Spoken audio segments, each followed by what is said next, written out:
Pas du tout. Bonjour à toutes. Alors on va démarrer un cycle selon la volonté de Madame Taïeb. On va organiser un cycle de cours sur le couple. Merci bien. Et donc des choses qui nous concernent tous. Essayer de parler de la construction du couple. Comment? Non, merci. La construction du couple, d'essayer de définir ensemble le rapport qu'on a masculin-féminin, voilà, toutes les problématiques qui existent dans la construction et aussi dans la faculté d'exister ensemble, c'est ce qui est fondamental. Alors, peut-être au départ, on va parler globalement du rapport qui existe entre Adam et Chava au départ de la création, parce que comme vous êtes des femmes et que vous êtes issus de Chava, donc il y a quelque part quelque chose, je pense qu'il y a quelque chose en rapport à cette femme en particulier, ouais, qui va vous permettre de dégager un petit peu peut-être le sens de votre avoda, ouais, en tant que femme. Alors dans la Torah, c'est marqué clairement qu'au départ, Hachem, lorsqu'Hachem, la première épreuve que propose Hachem à Adam et Chava, c'est de savoir qu'ils pouvaient consommer tous les fruits qui se trouvaient sur la terre, sauf un seul arbre, les fruits d'un arbre qui était le Etz Hadat Tovara. Et sur ce, a priori, il y a une grande tentation, parce que de découvrir l'inconnu, il y a une grande tentation. Et la Torah nous dit que finalement, Chava va succomber au désir. Et dans l'expression qui est marquée dans la Torah, les mots qui sont marqués, ouais, quand vous regardez bien dans le texte, c'est marqué comme ça. C'est marqué qu'elle a regardé, voilà. Vatere Aisha Kitov Haetz. Et dit la Torah que la femme a vu que l'arbre était bon. Les ma'achal, pour le consommer, vechita avaoule enaim, et qu'il était ta'ava, il était agréé, on va dire qu'il était plaisant aux yeux de Chava, venechmad haetz leaskil, et agréable l'arbre leaskil pour devenir intelligent, vetikach mipirio vatochal, donc elle a pris de cet arbre et de ce fruit elle l'a consommé. Voilà. Donc les mots utilisés c'est tov. Vous voyez, c'est Tov, c'est Ta'ava et c'est Nechmad. En français, Tov, c'est bon. Ta'ava, c'est plaisant. Et Nechmad, c'est agréable. Vous voyez, ce sont des termes qui sont utilisés, qui sont des termes émotionnels. En fait, elle a été attirée par cette partie émotionnelle, la partie intéressante émotionnelle. Soit le goût, l'apparence et la Ta'ava, mais aussi le plaisir intellectuel que ça pouvait lui procurer. Elle pouvait changer de personne. Ouais, en consommant cet arbre, elle était investie du besoin. Ouais, qui va rajouter dans l'émotionnel. Vous comprenez? Quand vous êtes capable de réfléchir, ouais, il y a la notion du vrai et du faux, mais il y a surtout la notion du bien et du mal. Et cette notion du bien n'existe pas. Elle n'existe pas. Il est clair que la notion péjorative du bien, quand vous dites tiens, ça m'a fait de la peine ou ça m'a fait du bien, cette notion n'existe pas. Ça va, il n'y a pas de ressenti. On est dans le émet et dans le sheker. Ça veut dire une notion rationnelle qui est la vérité et le mensonge. Voilà, on sait que c'est faux, on sait que c'est vrai, mais vous ressentez rien du tout. Et cet arbre va procurer le plaisir et le désir du bien ou le mécontentement du mal. Donc on va gagner en émotionnel, on va comprendre d'autres choses. Vous voyez, si vous étiez neutre dans votre réflexion, oui, il y a plein de choses qui vont être occultées ou qui vont carrément annihilées dans votre regard parce qu'il n'y a pas de plaisir, il n'y a pas de ressenti, il n'y a pas de réaction possible. Ça va? Donc très important qu'elle a voulu gagner en pique-route, c'est ça qui est marqué. Ouais, elle veut devenir plus intelligente. Et Rachid expliquait que le Satan leur a dit mais en fait, Hachem, il vous interdit cet arbre parce que si vous concevez cet arbre, vous allez être comme Hachem. Et elle avait un désir aussi spirituel. Elle avait envie d'être cette femme capable d'être comme Hachem. Ça va, de créer des mondes. Comme ça, Rachid dit, créer des mondes. Alors, il faut comprendre ce que ça veut dire créer des mondes. Mais je pense que l'idée profonde, c'est de dire que quand vous arrivez à conceptualiser quelque chose dans votre vie, vous créez quelque chose. Ça va? Il y a des mondes, en fait, on est entouré de mondes émotionnels, de mondes... Et donc, et c'est ça qu'elle a voulu atteindre. Donc, en fait, elle avait un intérêt profond. Je pense que c'est l'intérêt des Shem Shamaim. Seulement, le problème, c'est que c'était interdit. Alors, peut-être ça veut dire que c'était interdit sur le champ. Il fallait pas consommer, c'était trop tôt. Oui, mais il en reste qu'elle a été attirée par ce qui est Tov, qui est Nechmad, qui est Ta'ava. Et donc ces termes-là, pour moi, c'est clair qu'elle est attirée par sa nature. C'est une femme est émotionnelle. Oui. Donc elle est attirée, elle regarde ce qui lui apporte un intérêt émotionnel. Et c'est ça qui est important ici, c'est que, quelque part, ce qui pourrait être un avantage est un inconvénient. C'est-à-dire que ce qui aurait pu être un avantage, parce qu'une femme, elle ressent des choses, c'est un avantage fantastique, parce qu'elle est réactive à des choses qu'un homme ne pourrait pas ressentir. Ici, ça lui porte préjudice. Donc c'est-à-dire que ça se contrôle, il faut contrôler ce genre de choses. Vous êtes des femmes, donc il faut savoir que des fois, d'avoir des émotions, ça vous aide, et des fois, ça vous dessert. Ici, dans ce cadre-là, ça l'a desservi puisqu'elle a fauté. La Torah nous dit que Vatiten Gam Leisha, et elle a aussi proposé à son mari, Hima, Vayochal, et il a mangé. Donc elle a réussi. Ouais, donc ça a une double conséquence. Parce qu'elle a proposé à son mari, ouais, et lui, il a accepté de manger. Ça veut dire qu'elle a réussi, intellectuellement et émotionnellement, à le pousser à fauter. C'est intéressant que son émotion l'a desservi de deux manières, soit pour elle, soit pour les autres. Ça veut dire qu'une femme, elle a une force émotionnelle très forte, ouais, une force de conviction aussi. Elle peut arriver à manipuler des gens parce qu'elle a cette capacité à gérer ses émotions et les émotions des autres. Donc elle est psychologue aussi, elle est subtile. Elle a réussi à convaincre son mari d'enfreindre la volonté d'Hachem, ce qui est énormissime. Je ne sais pas si vous vous rendez compte. Oui. Et ça, c'est la force d'une femme. C'est-à-dire ça fait partie du caractère d'une femme. C'est ça qui est marqué. C'est que Chava, elle a ces deux caractéristiques, qu'elle est émotionnelle, donc elle est attirée par ce qui est agréable, beau, etc. Et aussi, elle est capable de modifier, de changer la faculté qu'avait Adam Arishon de penser. Je ne sais pas si vous mettez en équilibre, vous mettez Hachem d'un côté, vous mettez le Yitzhara de l'autre, ouais, ou le mauvais penchant de la personne. Vous mettez sur une balance, d'un côté, vous mettez Hachem avec tout ce que ça représente, et d'un autre côté, vous mettez le Yitzhara. Elle a fait le choix du Yitzhara. Ce qui est incohérent, vous comprenez? C'est-à-dire que dans l'émotionnel, il y a quelque chose qui tronque la pensée. C'est ça qui est aussi fort. C'est-à-dire qu'on peut ne plus voir. C'est incroyable comme elle a été manipulée par son émotionnel et elle a manipulé son mari, oui, et être capable d'arriver à lui changer sa pensée tout simplement parce qu'elle l'a fait rentrer dans une émotion qui était celle de l'intérêt qu'il avait de consommer et pas celle d'écouter. Il n'a pas hésité. Vous comprenez, pas dire ah non mais ma femme elle aurait pas dû me proposer ou qu'est-ce qu'elle me raconte. Il est plus dans la lucidité. Ça veut dire que quand on est pris dans un émotionnel très fort, on n'arrive plus à penser. C'est aussi un caractère qui est important ici à mentionner, que lorsqu'on est prisonnière ou prisonnier d'un désir, on a du mal à penser. Ça va, on va essayer aussi d'y réfléchir. Pourquoi c'est un problème. Donc ça il faut le savoir au départ.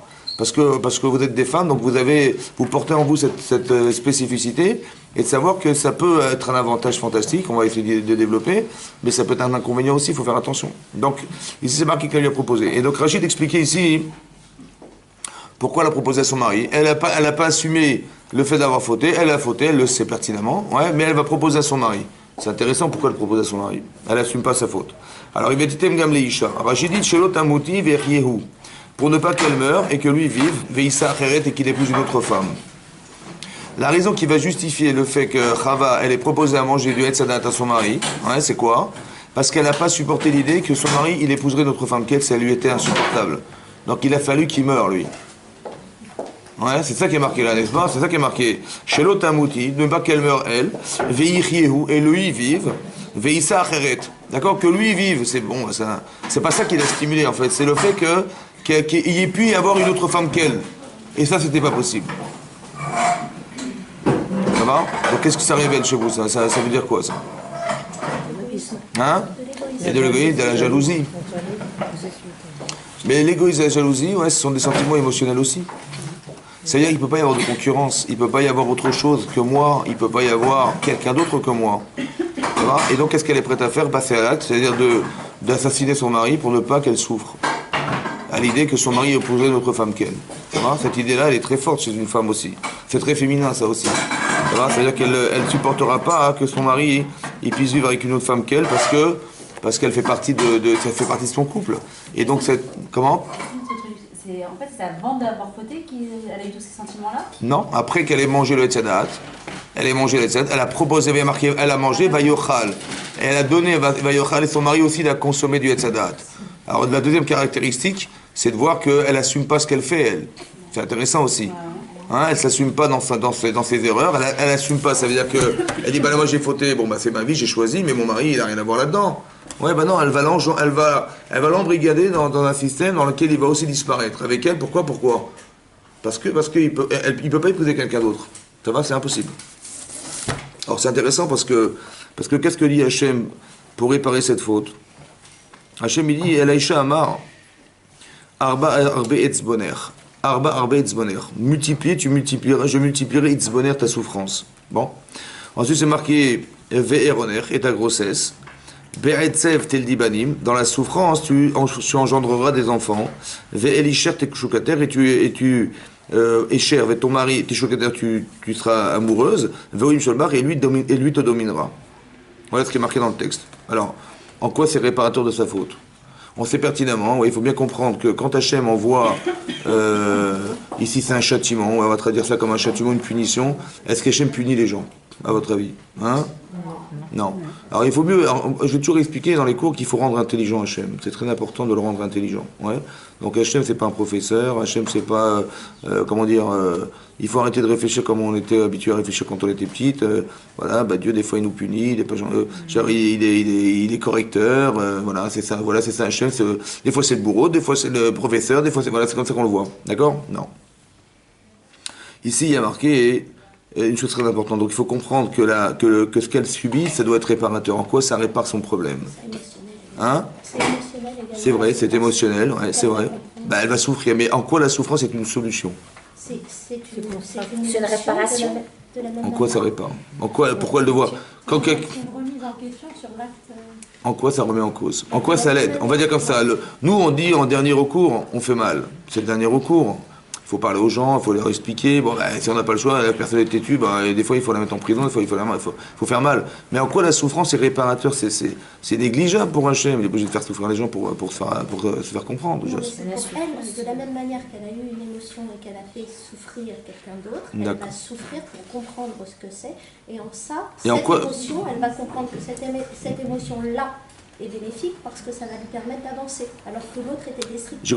J'ai compris, techniquement je comprends, mais je vois pas le rapport avec la naissance, je vois pas le rapport avec le fait d'engendrer, de tomber enceinte. Qu'est-ce que ça a à voir avec ça? C'est donner de l'émotion que d'être enceinte. J'ai compris, pourquoi c'est lié à la grossesse? C'est pourquoi c'est lié à la grossesse. Dites-moi, elle va travailler sur son front comme son mari. Elle va comprendre. C'est une tierce personne. Elle va donner naissance à une autre personne et elle va apprendre à souffrir pour donner naissance. Donc mais pourquoi? Elle va s'annihiler elle-même. Très bien. Et ça va lui enlever ce sentiment d'égoïsme.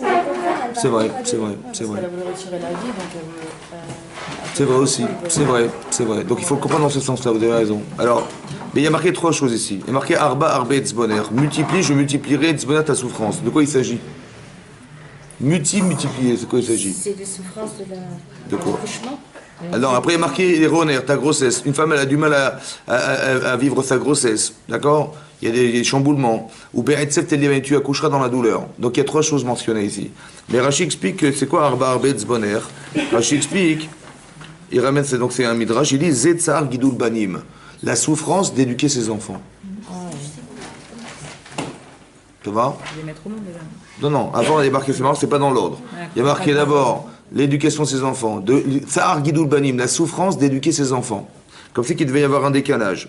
Ensuite, elle dit, ensuite c'est marqué Eroner Zetzara Ibour. Donc le fait de tomber enceinte et d'avoir une grossesse, c'est compliqué pour une femme. Et ça fait partie de la, entre guillemets, cette souffrance qui est nécessaire pour réparer cette faute, ouais. Mais c'est intéressant de réfléchir pourquoi ça nous touche aujourd'hui. Pourquoi ça touche toutes les femmes du monde entier? Elle a fauté, c'est son problème à elle. Pourquoi toutes les femmes, elles doivent subir la problématique de Chava? L'enfant, il va grandir, donc on va donner énormément à cet enfant pour qu'il arrive à un certain âge, et puis un jour, il va partir avec quelqu'un d'autre. Pourquoi vous devez subir, vous, ce qu'elle a fauté?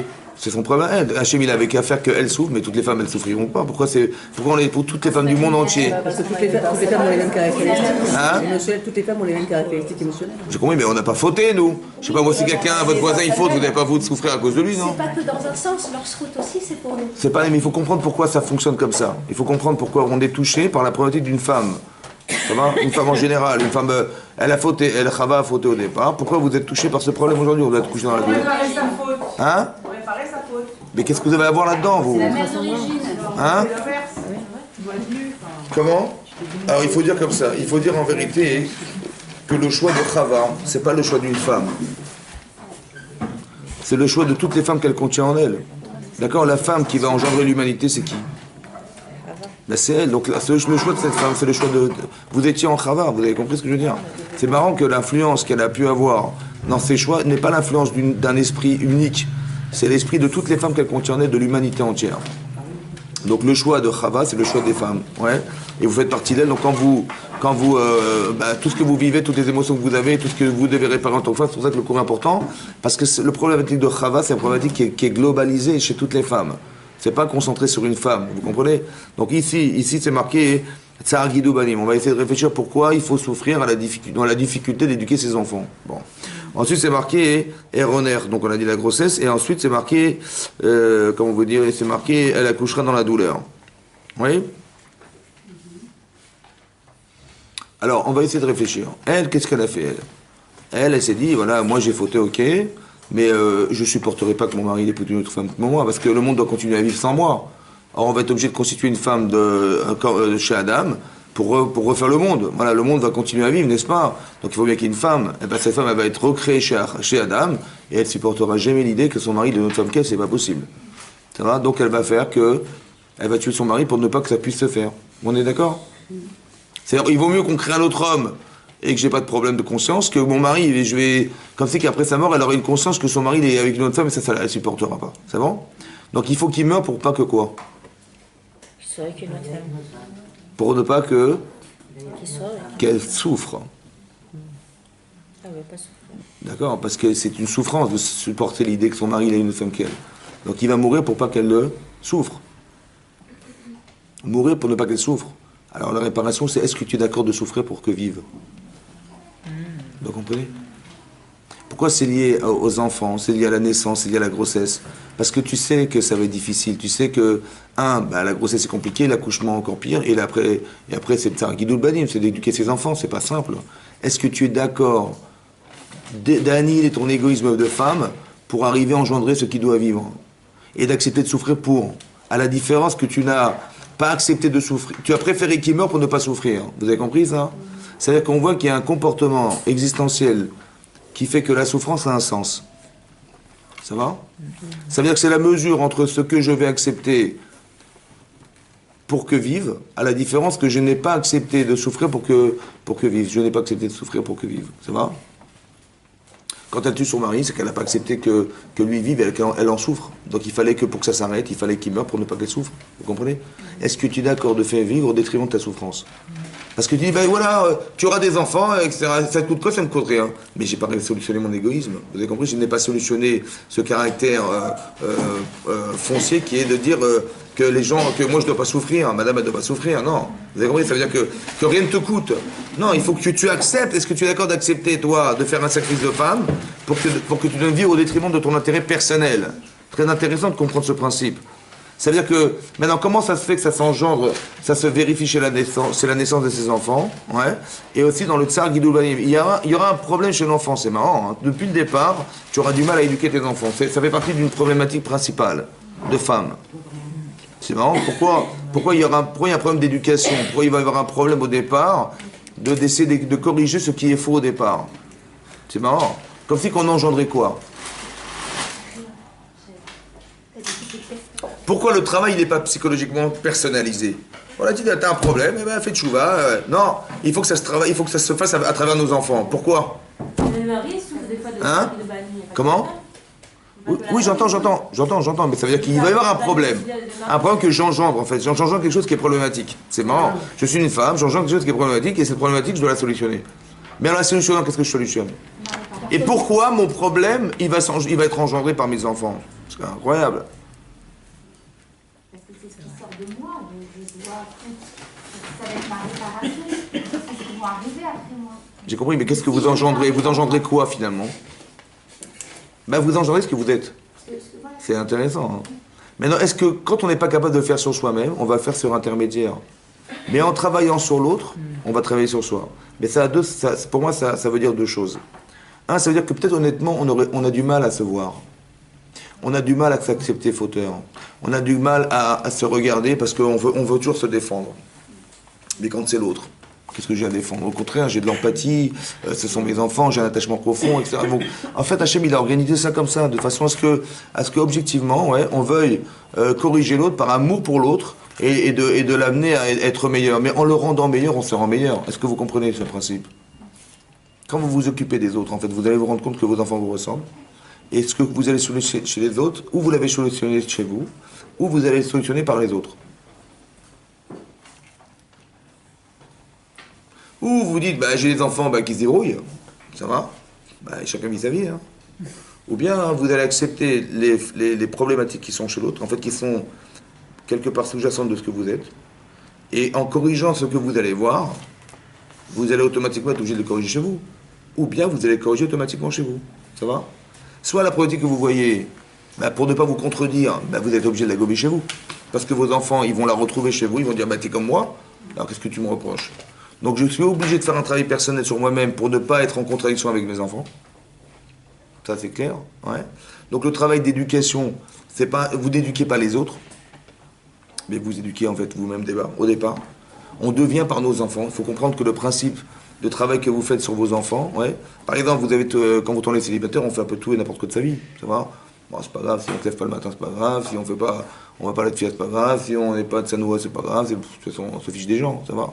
Mais quand on a des enfants, on peut plus s'en fiche.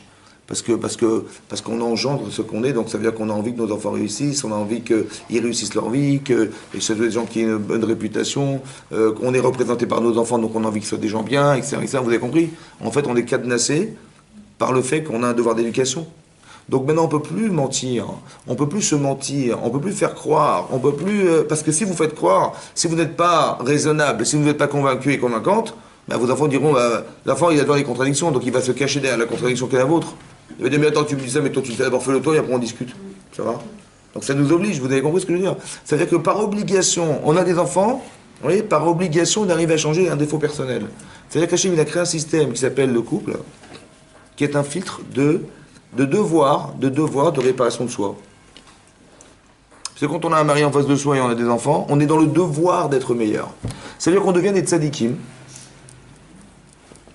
en se mariant. Parce que soit on néglige ce qu'on est, et donc là, bon, c'est une catastrophe, ouais.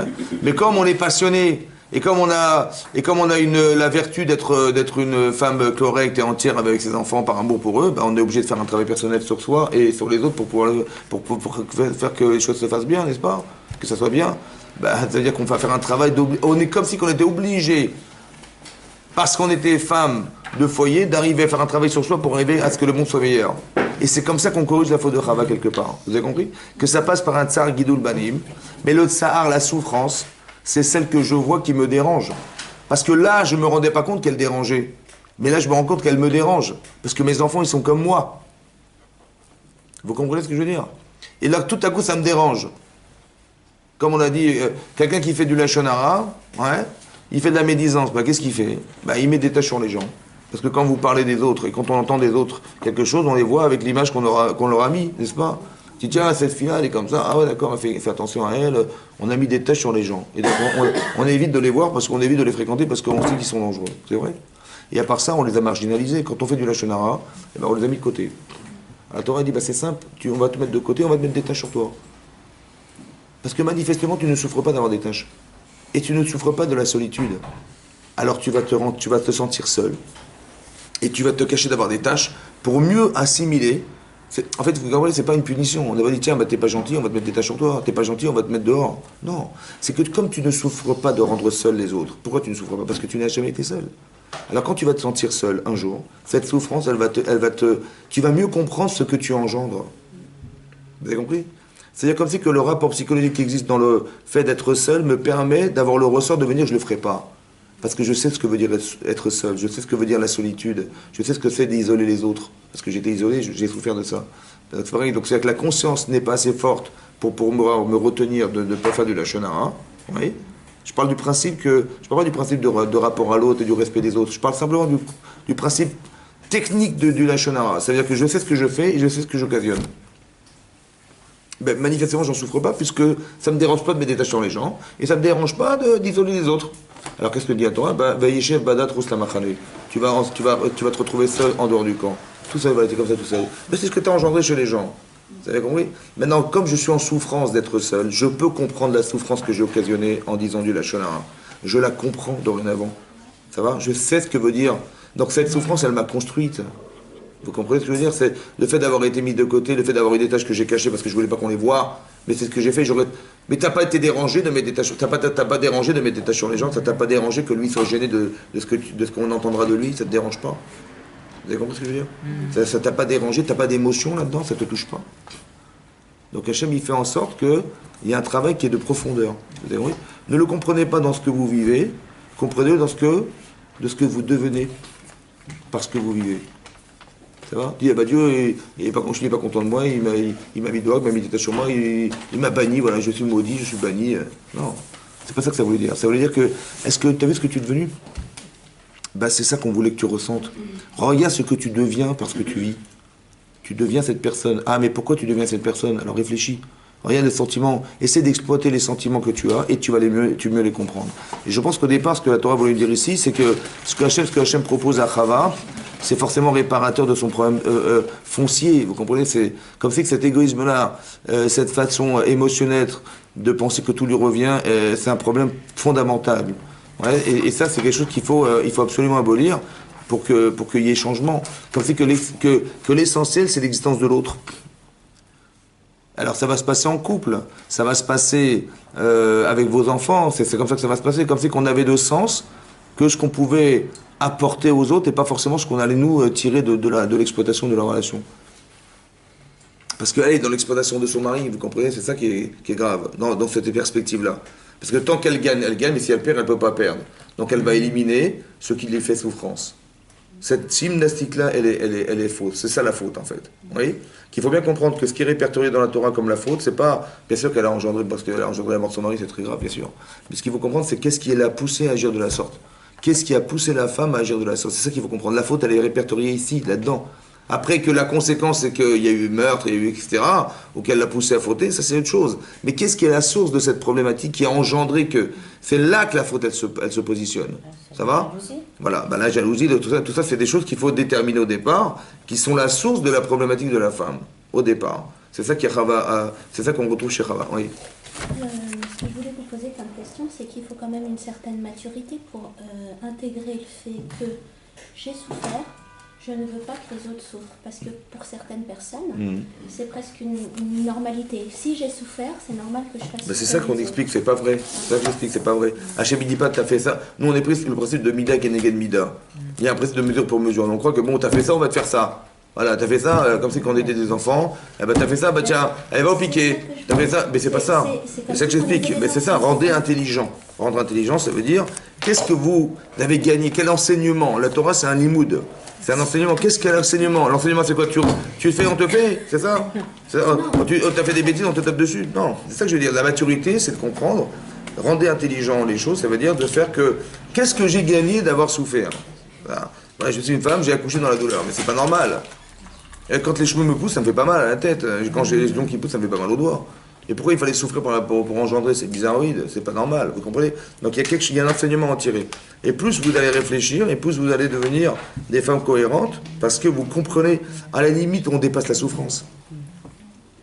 Quand on dit les femmes tzadkaniyot, elles ne souffrent pas à la naissance de leurs enfants. Pourquoi? Parce qu'elles ont compris à quoi ça sert de passer par un passage de souffrance lorsqu'on a fondamentalement changé sa faculté à raisonner et à établir des principes avec les autres. Il n'y a pas besoin, vous avez compris ou quoi? Par exemple, je vous explique, quand Hachem, quand vous avez un objectif dans la vie, mais que ça demande des efforts, mais que vous avez plaisir à atteindre cet objectif, est-ce que vous souffrez? Mais on comprend que c'est pas une punition. C'est marrant, hein? Ouais.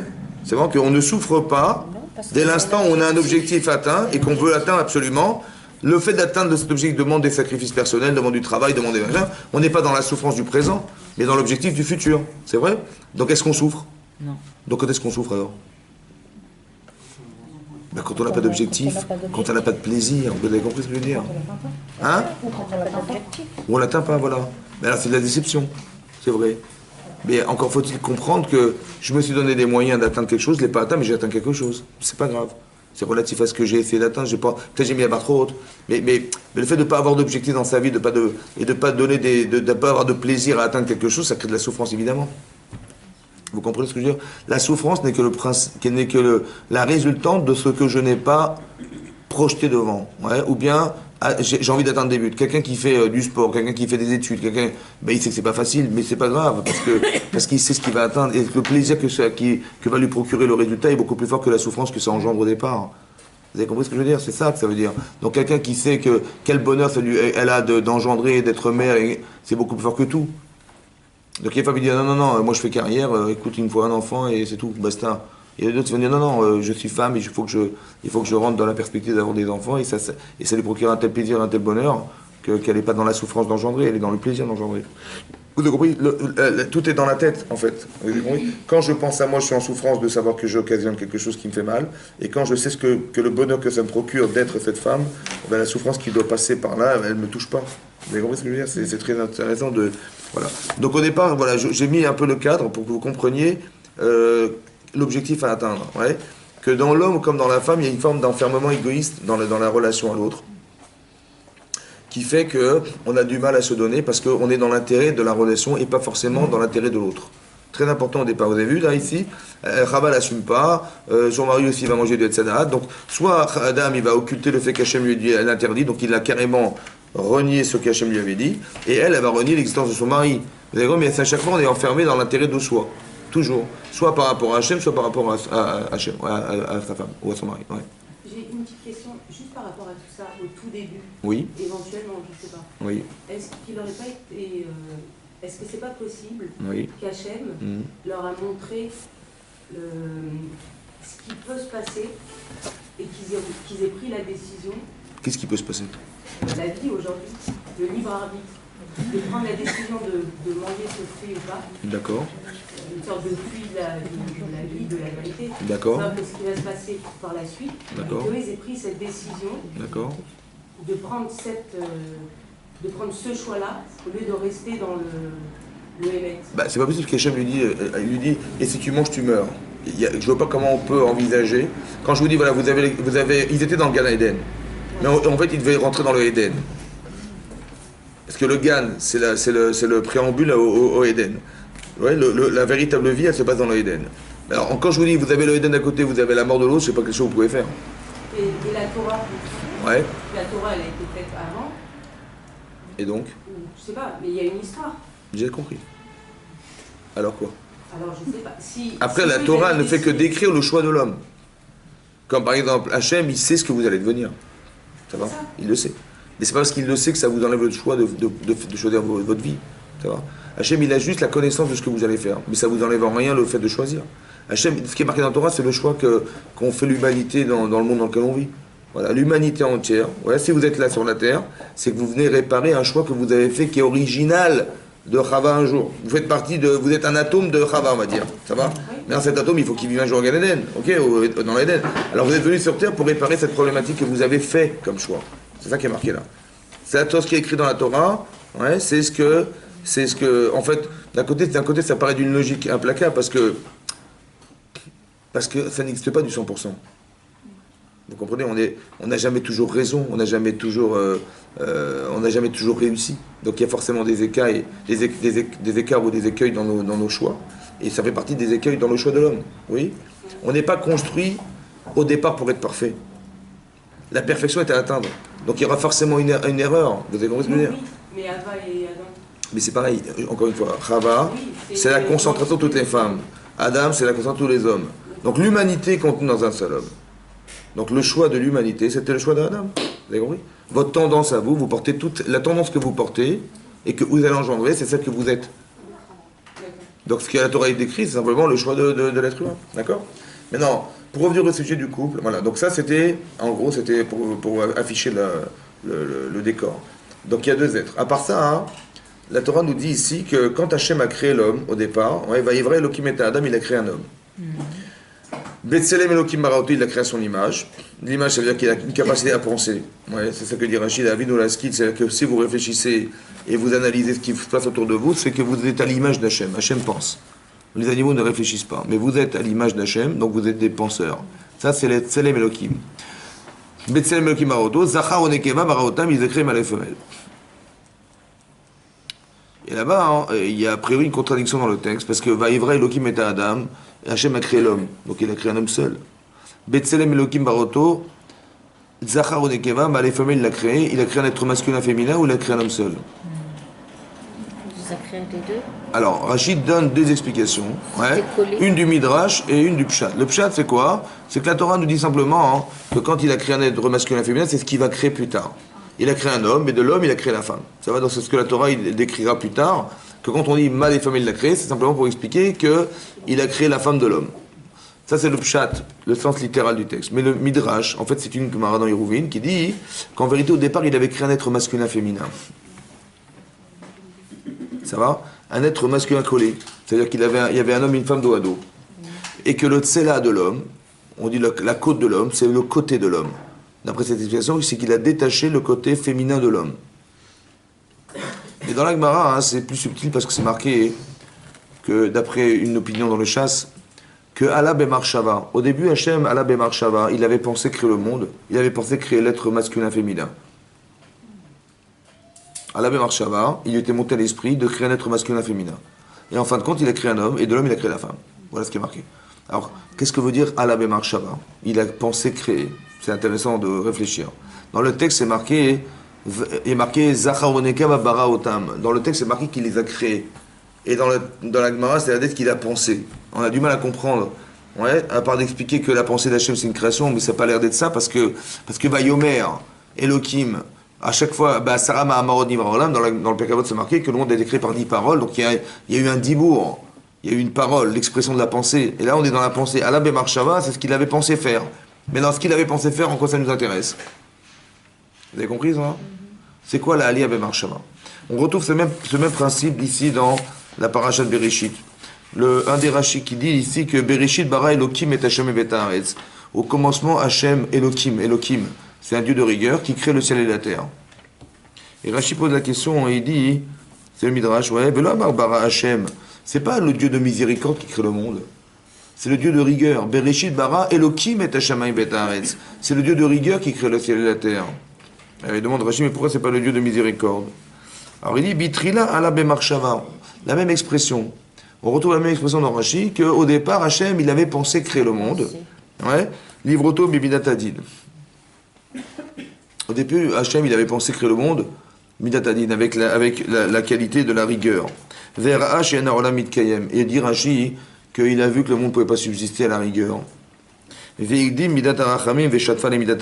a fait devancer, précéder la midat arachamim, la qualité de la miséricorde, qu'il a associée à la rigueur. Il nous dire ouais, Beyom Asod Hashem Elokim, Eretz Veshamaim. Plus tard dans la paracha, c'est marqué, ce qui paraît assez contradictoire, qu'il y a marqué Eletodot Shamim Varetz, à la fin de la création du monde.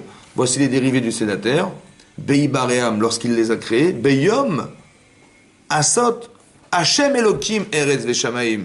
Là-bas, c'est marqué Hashem Elokim. Hashem, Dieu de miséricorde. Elokim, Dieu de rigueur. Le ciel et la terre et le ciel. Alors, qui est-ce qui crée le monde? C'est Elokim ou Hashem Elokim? C'est bizarre. Alors, Rashi explique qu'au début, il avait pensé créer le monde Midatadin. Il a vu que ça ne pouvait pas tenir. Alors, il a créé un monde de Rachamim Vedin. Donc, le monde dans lequel on vit, c'est un monde de Rachamim Vedin. C'est-à-dire qu'il est miséricordieux et à la fois il est rigoureux. Les deux. Ça va? C'est quoi la Bemarshava? Il est marqué quoi? Au début, il a pensé créer le monde. Donc, Bereshit bara Elokim et Hashem Varetz, c'est quoi? C'est la pensée ou c'est la création? La pensée. C'est la pensée. Dieu, il avait pensé, mais il y a marqué bara. Bereshit bara Elokim et Hashem Varetz. On n'est pas dans la pensée de Dieu, on est dans la création d'Hachem. Comment Khamim, ils ont osé dire qu'il a pensé créer, alors qu'il y a marqué qu'il a créé? C'est marqué chez nous, il est marqué Vaivre Elokim et Adam, il a créé l'homme à son image, Zachar Onekeva, mâle et femelle, bara otam, il les a créés. Donc on est bien dans la création, on n'est pas dans la pensée. Donc quand Khamim on peut penser, il a dit non, il a pensé créer, finalement il a changé d'avis. Vous avez compris? C'est quoi la pensée d'Hachem? C'est quoi le changement de pensée d'Hachem? On dit au départ, il a créé le monde avec la rigueur, mais il a vu que ça ne pouvait pas tenir. Pourquoi ça ne pouvait pas tenir? Attendez juste, pourquoi ça ne peut pas tenir? Parce qu'on n'est pas au niveau. Hein? On n'est pas au niveau. Ah, et qui est-ce qui a donné le niveau? Qui c'est qui a donné le niveau? Ah, Adam et Chava. Hachem, il dit, j'ai voulu créer un monde d'administration, mais ça ne pouvait pas tenir. Pourquoi ça ne peut pas tenir? Parce que Adam et Chava n'avaient pas le niveau. Mais qui c'est qui a créé le niveau? C'est nous. Qui c'est qui a créé le niveau? C'est Hachem qui a créé. Ben, qui c'est qui a créé l'homme et la femme? Bon, qui c'est qui a créé le niveau? Mais s'il nous a mis cette épreuve, c'est qu'on aurait pu la réussir. Attendez, je vous explique un truc, je comprends pas. Il a dit comme ça, il a dit j'ai créé un monde de rigueur. Mais j'ai créé des gens qui sont pas capables de te supporter. Mais comment tu peux te surprendre de ce que tu crées? Ça veut rien dire. Non, c'est pas ça que j'ai dit. J'ai dit comme ça, j'ai dit voilà, vous allez prendre des allumettes, vous allez mettre là un rendez-vous et vous allez essayer de mettre un bâtiment de 2000 tonnes dessus. Ça va tenir ou pas? Ça va tenir ou pas? Non. Pourquoi? Parce que l'allumette, elle ne supportera pas. Mais qui c'est qui a créé l'allumette? Et qui c'est qui a créé le bâtiment? C'est Dieu. Comment il peut se surprendre d'avoir créé des allumettes? Il dit maintenant j'ai créé des allumettes et j'ai vu que ça tenait pas. Mais évidemment, ça ne tiendra pas. Il valait mieux mettre où tu mets des allumettes sur des allumettes ou tu crées du béton sur du béton. Mais ne te surprends pas d'avoir créé des allumettes et après de dire bah, tiens, c'est marrant, le bâtiment il tient pas sur les allumettes. Mais évidemment, c'est toi qui l'as créé. Comment Hachem il peut se surprendre de ce qu'il crée lui-même? Il a voulu créer un Midatadine et il a vu que ça ne pouvait pas tenir. Mais évidemment, ça ne tiendra jamais parce que tu n'as pas mis d'intensité, assez d'intensité dans l'homme pour pouvoir résister à la faute. Ben, c'est normal. Donc de quoi tu te surprends? Vous avez compris? C'est quoi la même marche? Moi, ce qui me gêne, c'est comment on peut dire que Dieu pense. On peut penser quand on est imparfait. Pas du C'est-à-dire tout. qu'on se dit, est-ce que j'ai des doutes? Est-ce que ça va être comme ci? Est-ce que ça va être comme ça? Parce que je suis imparfaite. Mais pourquoi vous pensez que penser c'est de la perfection? Ça veut dire d'avoir des doutes. Pas du tout. Quand vous décidez quelque chose de sûr et certain, 150%, vous réfléchissez avant comment l'obtenir. C'est pas, vous n'avez aucun doute. On ne réfléchit pas pour douter, on réfléchit pour construire. Oui, mais à chaque Quand vous devez être marié, vous avez dit il faut que je me marie un jour, vous avez douté. Non, il fallait vous marier, il n'y avait pas de doute. Ça va? Donc c'est pas parce que j'ai pas de doute. Je veux construire quelque chose dans ma vie, je réfléchis pour l'obtenir. On ne réfléchit pas que parce qu'on a des doutes, on réfléchit parce qu'on veut construire des choses. Mais simplement écoutez-moi bien. Ça veut dire quoi la Marshava? Alors là-bas, le Maharal de Prague explique ici dans ce Rashi-là, il dit que Allah Marshava, quand on dit qu'il a pensé à Hachem, c'est pas qu'il a pensé. C'est que la pensée qui vient à l'esprit d'Hachem, c'est ce qu'il espère obtenir. Allah Marshava, ce qui lui monte à l'esprit, c'est ce qu'il veut obtenir.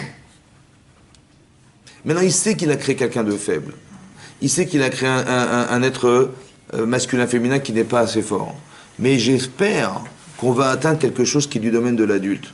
Allah Marshava, ça veut dire que j'espère que le monde un jour sera un monde de rigueur. Ça veut dire qu'on pourra compter sur nous. Ça va? Maintenant, c'est pas possible. Comme si on était un monde d'enfants et qu'on espère que comme nos enfants, on va les accompagner, on va un peu de rachamim, mais aussi de la rigueur. Les deux, on accompagne les deux jusqu'à ce qu'un jour on dit écoute, il faut que tu te déplaces par toi-même, que tu décides par toi-même. Donc on espère que tu vas être assez rigoureux pour t'imposer une vie de façon qui soit cohérente. Oui ou non? C'est ça la Marshava. Mais ça fait partie de la création du monde, ce que je vous dis. Bara Elohim et Hashem et Haaretz, ça veut dire qu'Hachem il a créé un monde qui est un monde de rigueur qui existe en soi, mais qui est une dimension qu'il faut atteindre un jour. Donc ça veut dire que la Allah Marshava, il faut le traduire comme j'espère qu'on atteindra ça un jour. Donc quand il y a marqué dans la Gemara ou quand Rashi rapporte dans le Midrash qu'il a créé un être masculin-féminin, il lui était monté à l'esprit au départ de créer un être masculin-féminin. Au final, il a créé un homme, de l'homme, il a créé la femme. Mais c'est une création. Ça veut dire que dans l'homme, il y a une création qui contient du féminin et qu'on espère que cet être-là, qui est masculin, féminin, il va atteindre le niveau d'être masculin-féminin. Est-ce que vous comprenez ça? Allah Marshava, c'est un but à atteindre. Vous êtes des femmes, d'accord? Et vous avez un mari qui est un homme. Mais on a créé un être masculin-féminin au départ. Quand on dit qu'on a créé un être collé, qu'on a détaché, on sait qu'on était à la recherche de ce qui nous avait manqué. Parce qu'on porte du féminin et on porte du masculin. Quand vous faites le choix d'un mari, ou quand votre mari vous a choisi comme femme, pourquoi vous a choisi vous? Il y a des millions de femmes. Son mari dit non, c'est elle, c'est pas elle. D'où il sait que c'est vous? Parce que ce qui ne sait pas, c'est qu'il contient un féminin qui est à construire en lui, mais qui est vous? Ça va? Ça veut dire qu'il faut comprendre que dans un homme, il y a une femme. Et c'est ça qu'il faut comprendre. Que dans la vie de couple au départ, il faut comprendre que quand on se marie, c'est pas pour dire tu vois, on va se marier pour former un foyer, avoir des enfants, etc., faire comme tout le monde, quoi. Non, il faut comprendre qu'on va se construire. On va construire quelque chose qui est du domaine du masculin chez la femme et du domaine du féminin chez l'homme. Parce que c'est ça qu'Hachem il avait pensé au départ. Allah Marshava livro shnaim. Il avait pensé créer un être conjugué.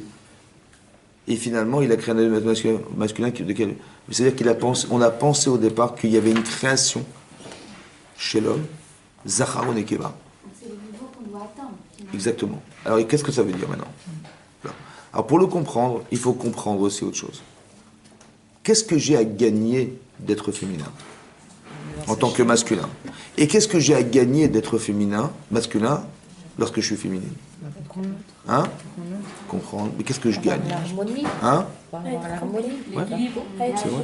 Qu'est-ce que vous gagnez? À part le fait, vous dites l'harmonie, c'est-à-dire que sinon je vais souffrir d'être femme avec un homme qui ne me comprend pas. Alors vous êtes en train de dire pour ne pas souffrir. Mais je ne vous parle pas de ne pas souffrir, de gagner. Qu'est-ce que vous gagnez? Là vous ne perdez pas. On va dire vous n'avez pas perdu. Hein?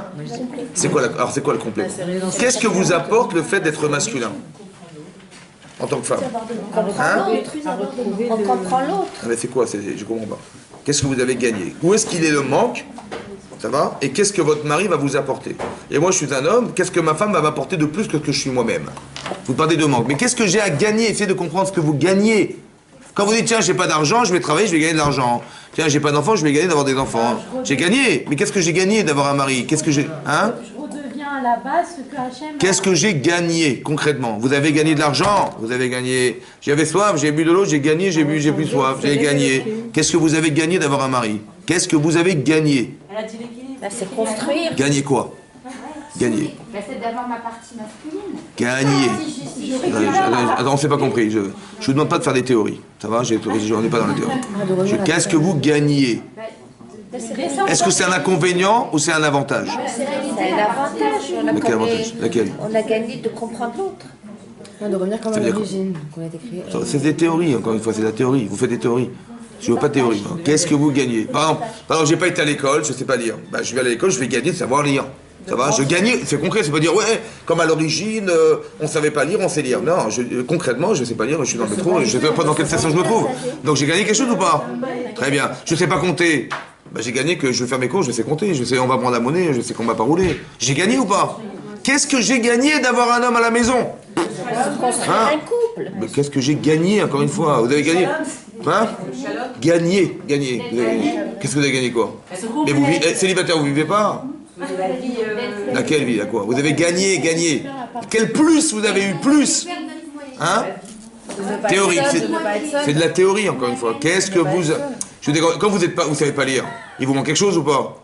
Il y a une partie de moi qui n'est pas existante, alors je vais à l'école pour compléter. On n'est pas dans la théorie, là, vous avez compris que vous faites de la philosophie, là. Moi, je veux comprendre, qu'est-ce que vous gagnez? Gagnez, qu'est-ce que vous apporte votre mari? Si vous n'avez pas de mari, vous allez faire du quoi? Vous avez adopté des gosses, vous faites la cuisine toute seule, vous êtes tranquille, vous n'avez personne en face de vous, hein?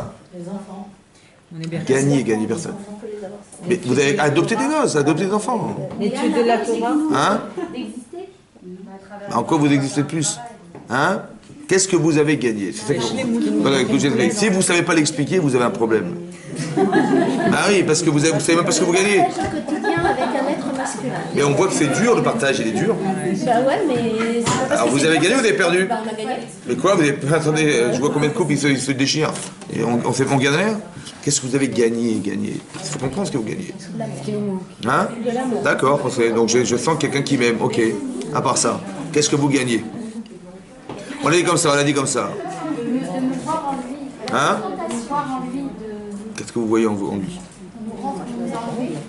Qu'est-ce que vous avez... Si vous ne comprenez pas ce que vous gagnez, il y a un problème. Vous comprenez? Parce que je ne sais pas pourquoi je me marie. Qu'est-ce que je gagne à me marier? J'ai rien à gagner. Vous avez compris? En fait, quand je dis j'aurai des enfants, c'est un peu égoïste quand même. Non? Bah oui, quand vous dites bah oui, j'aurai des enfants, comme si que j'avais à gagner d'avoir en plus quelque chose pour moi. C'est grave. On retourne dans la même problématique du départ. Et quand vous perdez alors? Mais quand vous perdez, ben vous allez l'assassiner. Parce que vous avez, comme vous dites, mais moi je vais perdre parce que si je meurs, mais mon mari va épouser une femme que moi, mais c'est pas possible, c'est impossible. Donc il faut qu'il meure pour ne pas que je souffre. Vous savez, on est dans la même perspective de ne jamais perdre. Il faut qu'on gagne tout le temps. Vous avez compris? Par exemple, mon mari n'a pas de parnassa, qu'est-ce que je fais? Je le flingue.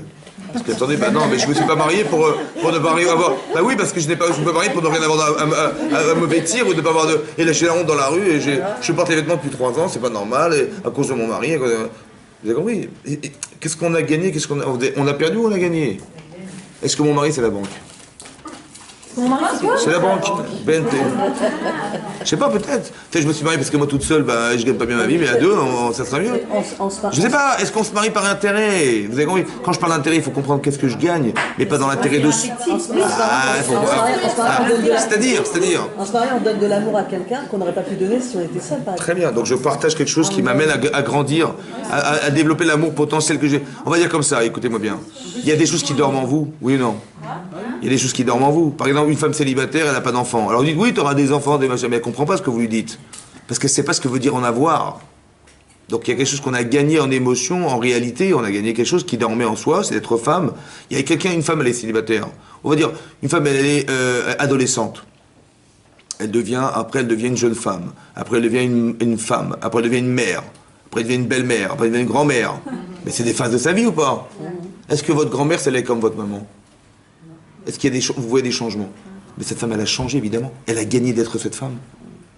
Vous comprenez? Qu'est-ce que vous gagnez d'être? C'est ça que je vous explique. Vous êtes marié, qu'est-ce que vous avez gagné d'être? Vous avez gagné quoi d'être? Quoi? Mais vous n'étiez pas une femme avant? Non, une épouse. Il y a un balai, hein? Mais qu'est-ce que vous gagnez? Il faut comprendre, c'est ça que je vous explique. C'est l'intérêt du cours, c'est d'expliquer ce que vous allez gagner. Et si vous l'avez compris, vous avez une perspective d'atteindre ce que vous devez avoir gagné d'être cette femme. Ça va vous encourager à être bien avec votre mari. Parce que si vous ne savez pas ce que vous gagnez, si vous gagnez de cohabiter avec quelqu'un, lui s'occupe des machins, vous occupez d'autres choses, voilà, on cohabite ensemble. Mais c'est de la cohabitation, il n'y a pas de coexistence. On partage rien en fait, vous comprenez ce que je veux dire? C'est gravissime. Ce qu'on gagne, voilà, on est comme tout le monde, on est mariés, on a des enfants, des machins. Et quand il n'y a plus d'enfants et tout le monde est marié, on se retrouve tout ça tous les deux, on joue au ping-pong et qu'est-ce qu'on fait? Faire évoluer l'autre. Non mais on sait plus quoi faire. Qu'est-ce que je gagne? Là je gagnais parce que je m'occupais, on a eu des enfants, on s'est occupé toute notre vie, machin, là. Ils sont tous mariés, qu'est-ce qu'on fait? On se regarde. Là, on rentre pas dans la cuisine, de quoi tu te mêles? En fait, on n'a jamais existé ensemble, c'est un problème. On n'a pas compris au départ qu'est-ce que j'avais à gagner. Par exemple, le côté rationnel de votre mari. Votre mari, il n'est pas émotionnel comme vous. Qu'est-ce que vous gagnez d'être rationnel? C'est important de comprendre la rationalité. Votre mari, qu'est-ce qu'il gagne d'être émotionnel, votre mari? Vous avez peur des araignées, lui, il n'a pas peur des araignées. Ça va? Qu'est-ce qu'il a gagné d'être émotionnel? Hein? D'atteindre l'objectif d'Hachem. On améliore ses Qu'est-ce qu'il a gagné au quotidien d'être émotionnel? On améliore ses propres minutes, en fait. Hein? On améliore ses propres minutes, en fait. Qu'on a potentiellement, mais qu'on n'arrive pas à... Qu'est-ce qu'on a gagné? Vous n'êtes pas émotionnel. Par exemple, je vais expliquer un truc. Attendez, je vais expliquer un truc. Il y a des gens qui réfléchissent de façon rationnelle, mais ils ressentent rien. Émotionnellement? Ouais. Ça veut dire, il faut faire comme ça, c'est comme ça. Oh, mais tu te rends compte des conséquences, machin, mais tu te rends compte du drame que tu as créé? C'est comme ça. T'as compris? Bah, c'est comme ça. C'est rigueur. C'est catastrophe. Il n'y a pas d'émotion. Est-ce qu'on peut changer sa vie par des émotions? Par exemple, l'Agmara dit comme ça. L'Agmara dit que si quelqu'un il est Dayan, il est trop vieux, il ne peut pas juger. Parce qu'il a oublié ce que c'était d'avoir des enfants. Il n'a pas de rachamim. Vous avez compris ou pas? C'est-à-dire qu'il ne peut pas comprendre, il ne peut pas avoir de rachmanou, c'est-à-dire de charité, de pitié des gens qui souffrent. Donc il va jurer. Mais c'est une carence. Hein. On étudie la Torah, ça va? Quand je vous pose des questions, c'est que j'ai une émotion. C'est quoi la question? La question, c'est une contradiction, ça va? Mais c'est une émotion entre le blanc et le noir, entre des choses que je sais et qui sont contradictoires avec des choses que je ne savais pas, ou qui se contredisent avec d'autres choses. Ce sont des émotions ou pas? Mais si vous n'avez pas d'émotion, vous n'avez pas de question. Vous n'avez pas de remise en question. Je dis, mais tu vois ce que tu fais là? Je dis, non, de quoi tu parles? Je ne comprends pas. Mais tu vois pas qu'il y a un problème? Tu sens pas qu'il y a un problème? Si vous n'avez pas d'émotion, mais c'est une catastrophe. Mais une femme, elle peut apporter cette émotion. Vous avez compris ça? Ça veut dire qu'on a gagné d'être émotionnel, évidemment. La Torah, ce sont que des émotions. Ça va? Il y a les mots, mais il y a l'émotion que ça dégage. Donc vous avez beaucoup à apprendre à vos enfants, à votre mari, parce qu'il y a des fois, il sent rien, il comprend rien, lui. Il voit rien. Ça va? Je dis, mais tu vois pas que c'est comme ça? De quoi tu parles? Donc vous apportez une émotion qui permet d'avoir une autre vision des choses. C'est ça que l'apport qu'il a de se marier, lui. Et vous, des fois, l'avantage d'avoir des émotions, c'est important, mais des fois, vous êtes victime de vos émotions, non? Vous n'avez pas envie que quelqu'un vous dise, maintenant, tu vas trop loin? Hein, là, tu te rends pas compte de ce que tu fais? Parce que vous êtes piégé par le fait d'être émotionnellement touché par ce qui se passe, et que vous ne pouvez pas contrôler vos émotions, et donc vous êtes perturbé, et donc happé par le désir d'atteindre l'émotion, ou d'être paralysé par l'émotion.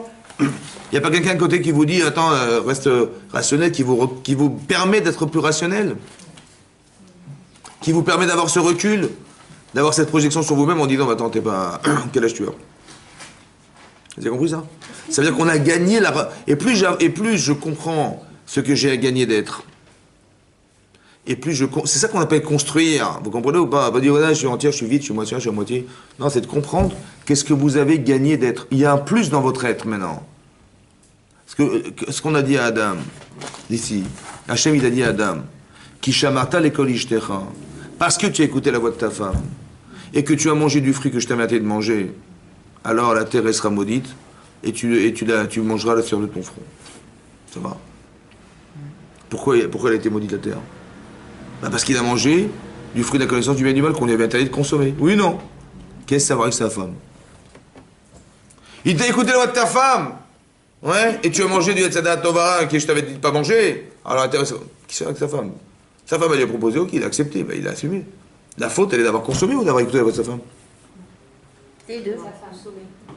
D'avoir consommé. Donc il aurait dû dire, parce que tu as consommé du fruit de la connaissance du bien, bien sûr, en écoutant ta femme, bien entendu, mais ça c'est à part. Vous avez compris? La faute elle est répertoriée chez moi dans le fait qu'il ait écouté sa femme ou le fait qu'il ait consommé du fruit de la terre? Mais là, exactement, on a engendré l'autre. S'il avait écouté, bah, il aurait pas demandé. Attendez, si la Torah avait dit, parce que tu as mangé du fruit de la terre est maudite. Vous auriez compris que, bah oui, on sait pertinemment que c'est sa femme qui l'a proposé. On avait besoin de l'écrire dans la Torah, ça? Parce que sa femme lui a proposé. Si on avait écrit dans la Torah, parce que tu as consommé du fruit de la connaissance du bien que je t'avais interdit de manger, alors la terre sera maudite. Vous auriez compris, vous n'êtes pas idiote. Que bah oui, bah sa femme lui a proposé, on n'a pas besoin de l'écrire. Mais pourquoi la Torah l'écrit? Vous savez pourquoi la Torah l'écrit? Mais pourquoi? Elle l'a influencé. Mais pourquoi on l'écrit? Écoutez-moi bien. Hein? Parce que comme ça. Tu as écouté la voix de ta femme. Ta femme, elle est émotionnelle. Toi, tu l'es émotionnel, toi? Non. Donc tu aurais pu lui dire, si tu étais un homme, tu aurais dit à ta femme, mais là tu vas trop loin. Tu as écouté la voix, c'est quoi la voix? Les émotions de ta femme. En vérité, tu t'es imbrigadé dans les émotions de ta femme. Mais toi, tu n'es pas émotionnel. Donc tu aurais dû dire à ta femme, attends, là, qu'est-ce que tu me racontes là? Moi, j'ai pas ce sentiment, donc je suis pas piégé par ce que j'entends. Il a ajouté sa partie féminine. Qui est à construire. Mais elle est à construire dans le positif. Mais là, est-ce que c'est positif d'écouter sa femme quand elle lui dit de faire l'inverse? Toi qui n'es pas émotionnel, tu aurais dû dire à ta femme, mais non! Parce que tu es lucide là-dedans, toi. T'es pas piégé par l'intérêt, n'est-ce pas? Oui, non. Donc tu aurais pu dire à ta femme, non, là, tu vas trop loin, là. Tu vois, t'es en train de me faire croire que Dieu, il m'a dit de manger, mais il m'a dit l'inverse. Donc arrête. Il a écouté la voix de sa femme. Ça veut dire qu'il n'a pas été un homme. Vous avez compris ça? C'est ça qu'elle aurait dû apprendre de lui, et c'est ça qu'il aurait dû lui apprendre, ce qu'il n'a pas fait. Alors la terre sera maudite. Vous avez compris ce que je veux dire? Parce que tu avais... Hachem, il a fait exprès de donner moins d'émotions pour qu'il y ait un équilibre.